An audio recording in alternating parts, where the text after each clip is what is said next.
episode of Just Telling My Stories. I'm really excited today because we have a very special guest. We have some new things to announce. And in case you noticed, during the summer, we're having a special series where we're having authors and entrepreneurs come in to tell a little bit about their story. Well, today we have a fascinating young woman who's an author, a motivational speaker, entrepreneur, all kinds of things going on in her life. And you just hit share and share with your friends this powerful story that she has. That's her story. I want to introduce to you Miss Reneko Stroud.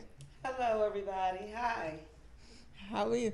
It's good to see you. I haven't seen you in a couple weeks, seems like, with all of this coronavirus and everything. And but you're looking cute with your matching mask and everything. But thank you. We can't do a show with the mask on. Oh. I think you're the one that brought it to my attention that I could have my authors on because everybody has a story to tell. Right. And the name of the show is Just Telling My Stories. Right. And so I'm happy to come and share with you with the audience a little bit about your story. But don't tell them everything because we got some book signings coming up. We got some moving and shaking going on and a lot of good things. But give them a little bit of your story. Well, I grew up in Pittsburgh. I'm born and raised in Pittsburgh, St. Clair Village. Represent St. Clair. Still up in Cleveland. I grew up in a home, you know, my mom was a cosmetologist, my father was a fireman, I had a brother, and we grew up in this all-American home in the hood. Wow. And everything was cool, like, until the little secrets, the little well-kept secrets was going on. Mm-hmm.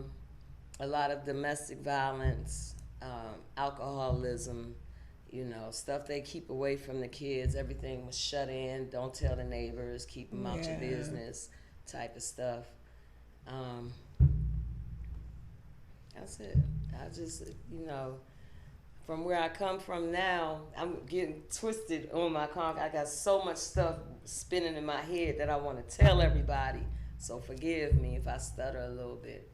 But, yeah, I grew up in a well-kept home. My mom stayed fly, so that's where I get it from. You know.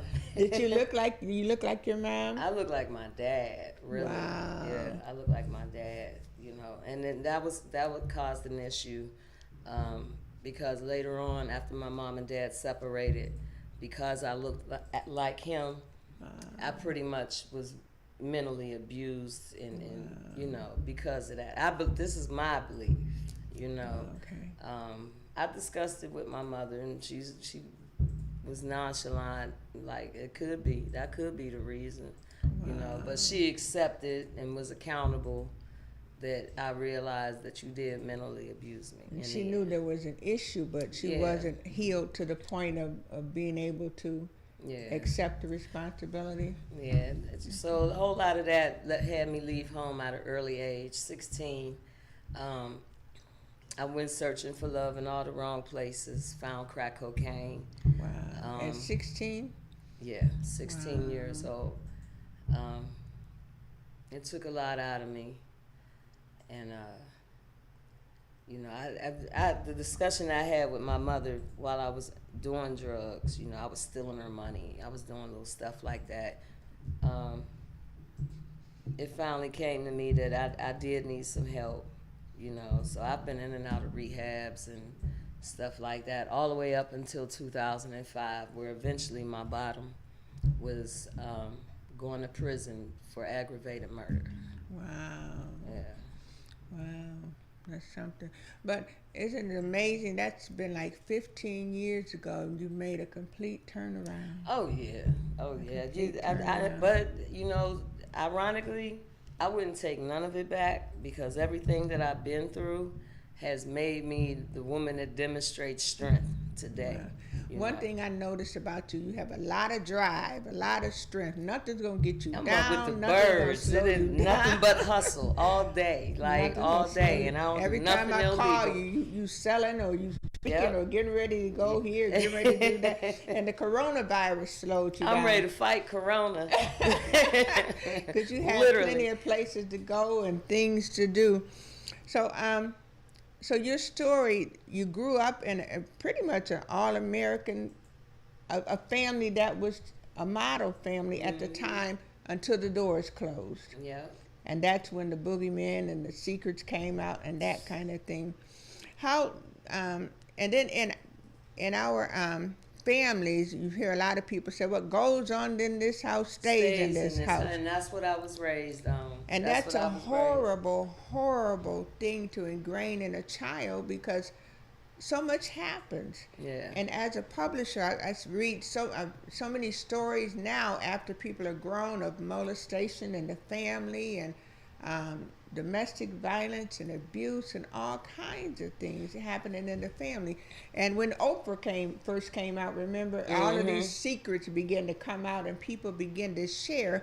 And it was also at that time people began to heal from some of these things. Right. Some people ended up in psychiatric wards because of the secrets they had to keep.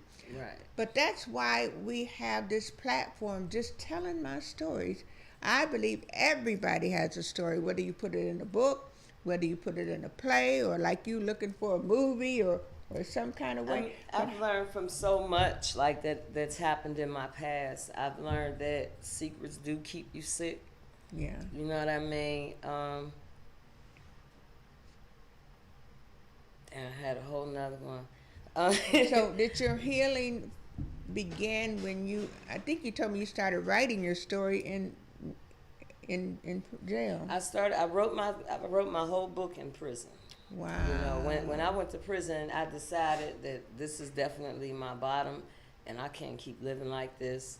When it was time for me to be released, after I graduated, everything they had to offer to me in the prison. I was acknowledged by the warden. They sent me to an honor camp. I fought my case. I found a glitch in it. And I was released. I fired the public pretender in the courtroom. Wow. With that being said, they tried to send me back where my case happened.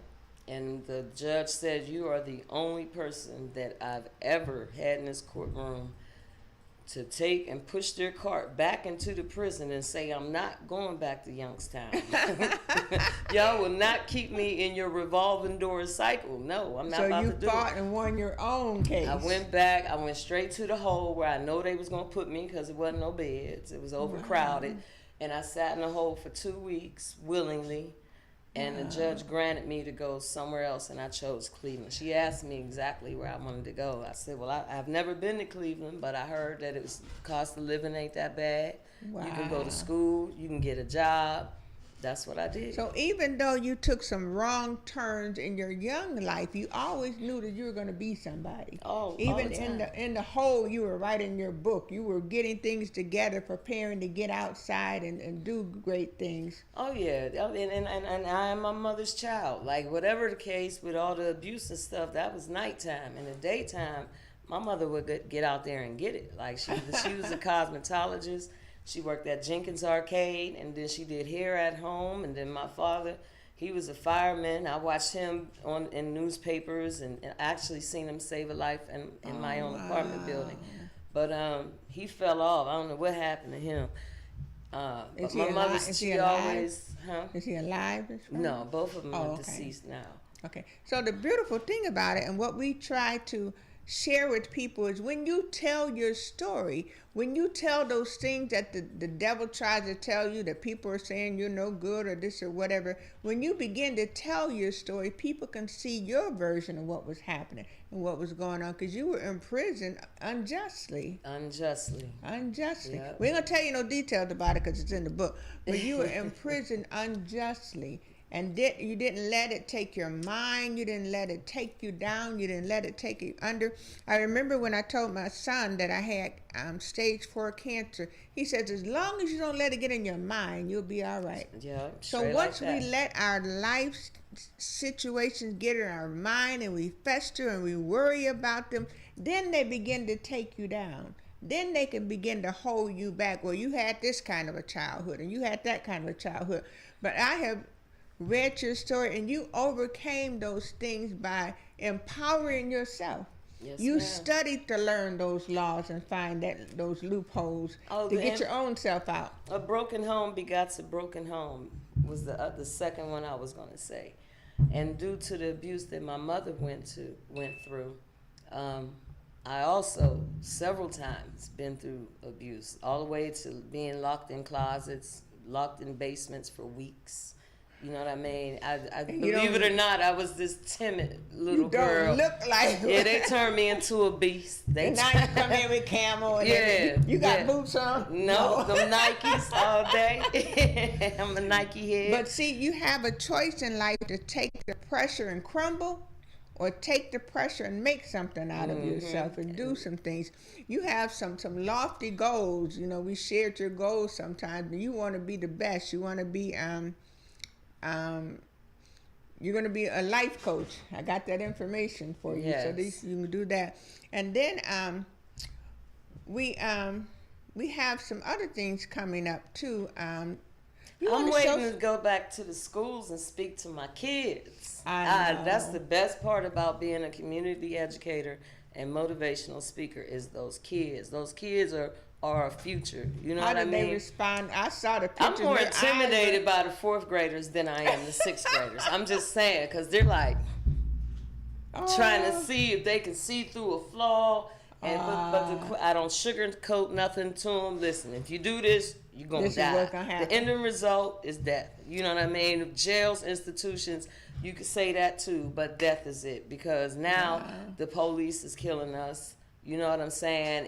And so if you get caught doing something you ain't got no business and you go to jail, who's to say that you're going to make it from where that crime happened down to the Justice Center? Because you don't even have to do anything to get in a bad situation, but definitely if you do foolish things, it'll find you. And so the 4th grade is a wonderful time to catch them, because that's kind of like 3rd grade, they're kind of cool. But 4th grade, they're trying to think about, I could explore this, I could explore that, and let me try this and let me try that. I remember me in the 4th grade, so and they done advanced, you know, so who knows? I get the kids to help me fix my phone. I know. You know what I'm saying? So they're so much more advanced than we are out here. Like, it's real surprising.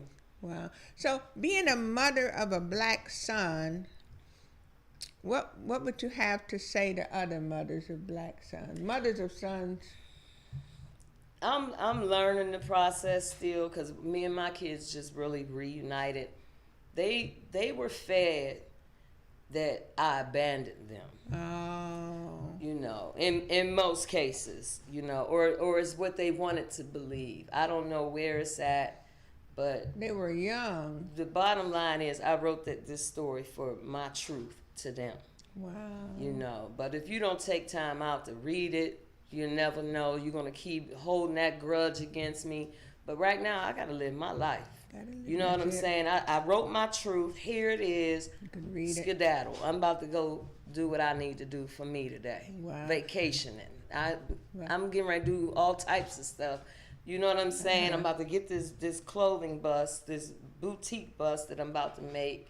I'm trying to do a nonprofit. Yeah. You know what I'm saying? I don't have no time to be focusing on the past. And wasting the time. I'm good. Take advantage of the time that was taken from you, because it was actually stolen from you, because it wasn't, you know, circumstances. It's in the book. I would love for my children to be in my life, but sometimes the only way you can show them is to be an example. That's it. You also, you mentioned getting your hustle on. Every time I call you, you are selling. You want to show a few of the things that you have? Okay. I sell Nike outfits. Where we at? Right there. So those are the men's short sets. Oh, shorts. This is the whole set. Oh, wow. And then I got the hoodie T-shirt. Mm-hmm. And I generally get all sizes. Also have women's clothing. Mm-hmm. Wow. That's beautiful. So, And how much do those sets run, depending on the size? the men's outfits are 60. The Wow. women's are 50. These are the short sets. Just do it.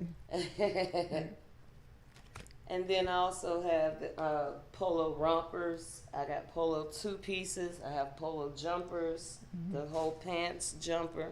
Wow, okay. I sell men and women's waist trainers. What else I got? Oh, Got everything. I got the Nike sweatsuits, Oh, the pretty. retro ones with the zippers Wow. down here. Wow, I remember those back in the day. And the reason I asked you to bring those is because over at my office, the suite, we have a lot of office space, and we decided because of the coronavirus, a lot of people, my last guest said, if you don't have a hustle during corona, something wrong with you. Because a lot of people lost their jobs, their businesses suffered. So people have gotten into making soaps and candles and different things, or publishing books with their downtime. I won't say swamped, but I have a lot of new clients that have written their books during this corona downtime. And I usually like to help my authors with a book signing. So we came up with an idea that the first Saturday of every month, further notice, starting in August 1st, that we're going to have a group book signing. Quite a few of my authors will be there, and we're going to have a pop-up shop. We have space for at least 15 vendors. So you can come, and for $25 a table, you can That get ain't bad at all. on Saturdays, $25 a table. The first 25 purchasers get a free lunch. Our vendors get a free lunch. I'm going to do some workshops relative to not only publishing, but relative to coming back after corona where you've been in business. You know, if your business has been limited or destroyed or whatever, I have some comeback strategies to share with people. And the workshops are totally free. We'll have 2 workshops, one in the beginning and one in the end. So you're able to come and just get some help, get some assistance on where do you go from here. You know, you may have bought product that had a shelf life that's no longer good. You may have lost your office space or whatever, but just come and share some information on how to regroup after this loop. We've been flipped for a loop, you know, and so there's no cost to enter. You just come, and we will kind of, don't come and stay the whole time, so other people can come in. You know, we still social distance a little bit. And in my building, there's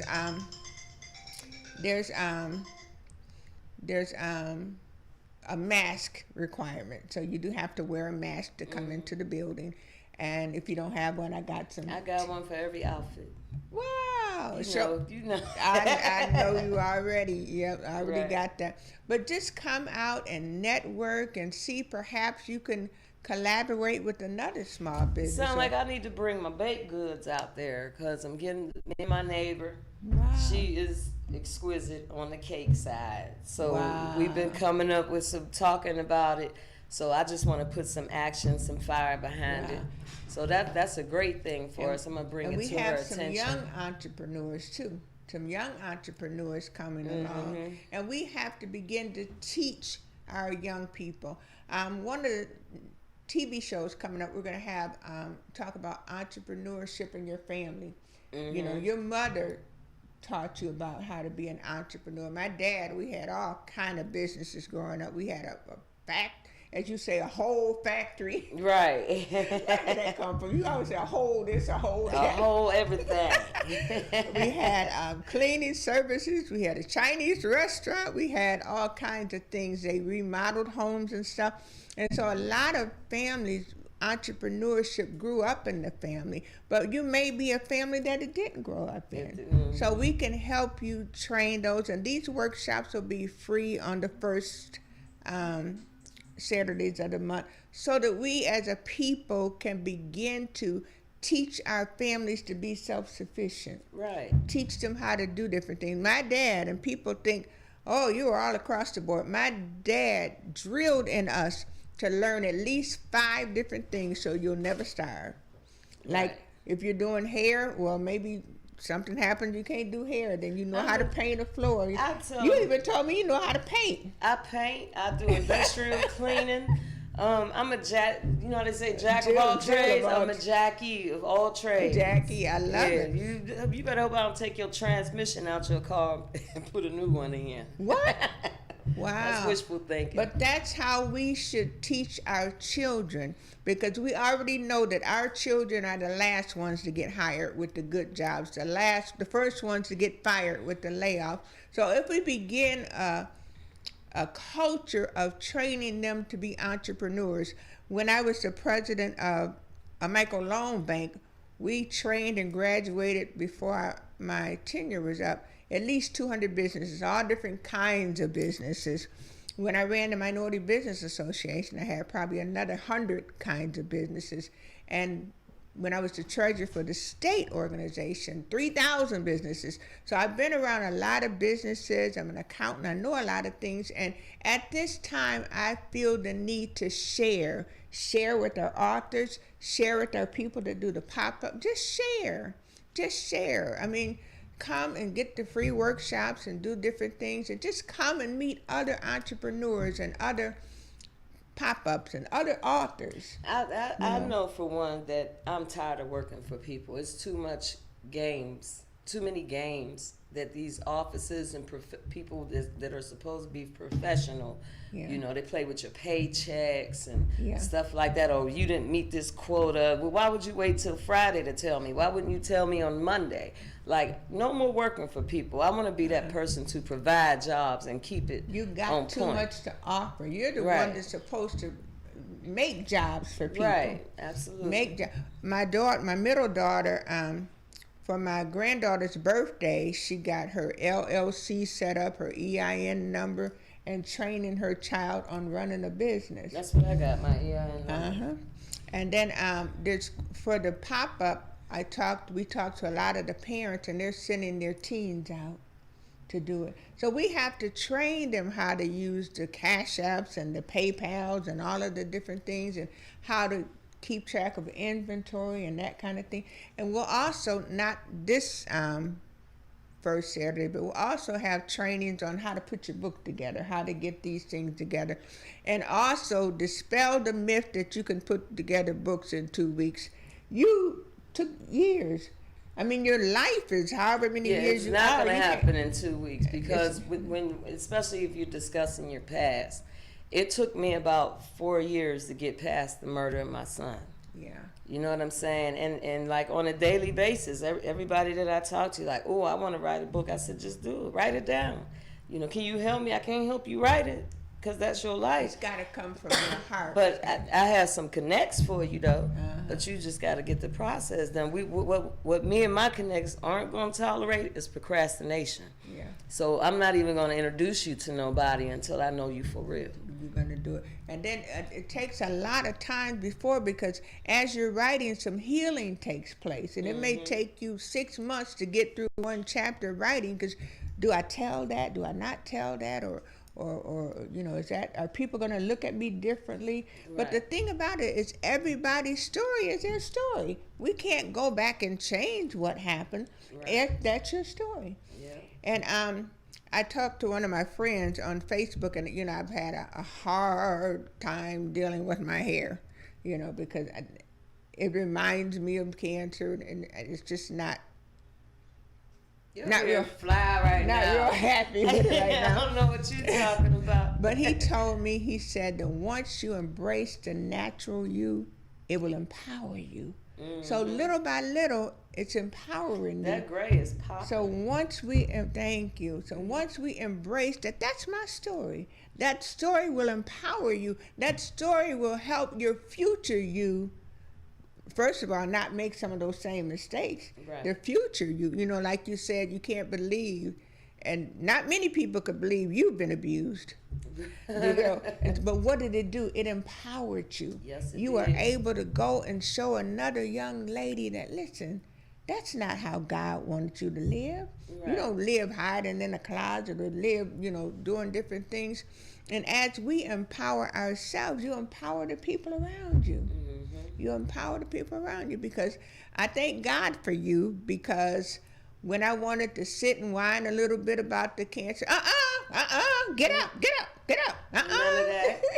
You're like, how you doing? I said, oh, okay, we're good. Okay, now let's go. And you need people like that in your life to, you ain't gonna roll over and die. We got stuff to do. Mm-hmm. And so that's a blessing. So by sharing your story, show the cover of your book. This young lady is so inspiring. I did some mock-ups of her book cover, and one of them had this old house on it, and I put it on there. She went out on her own that weekend, found an old house, a real old house, not a Photoshop one, and dressed up and took this beautiful picture.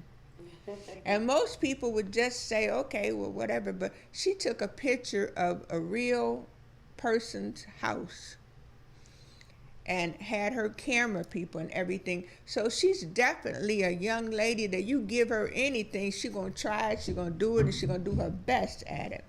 So that's what we're going to, and then one of these months I'll have you teach one of the workshops. Okay. One of the my motto is don't say no. I never say no when it's something productive and positive. And you don't have to be an expert at everything right away. You get better as you go, but never be afraid to try and do anything.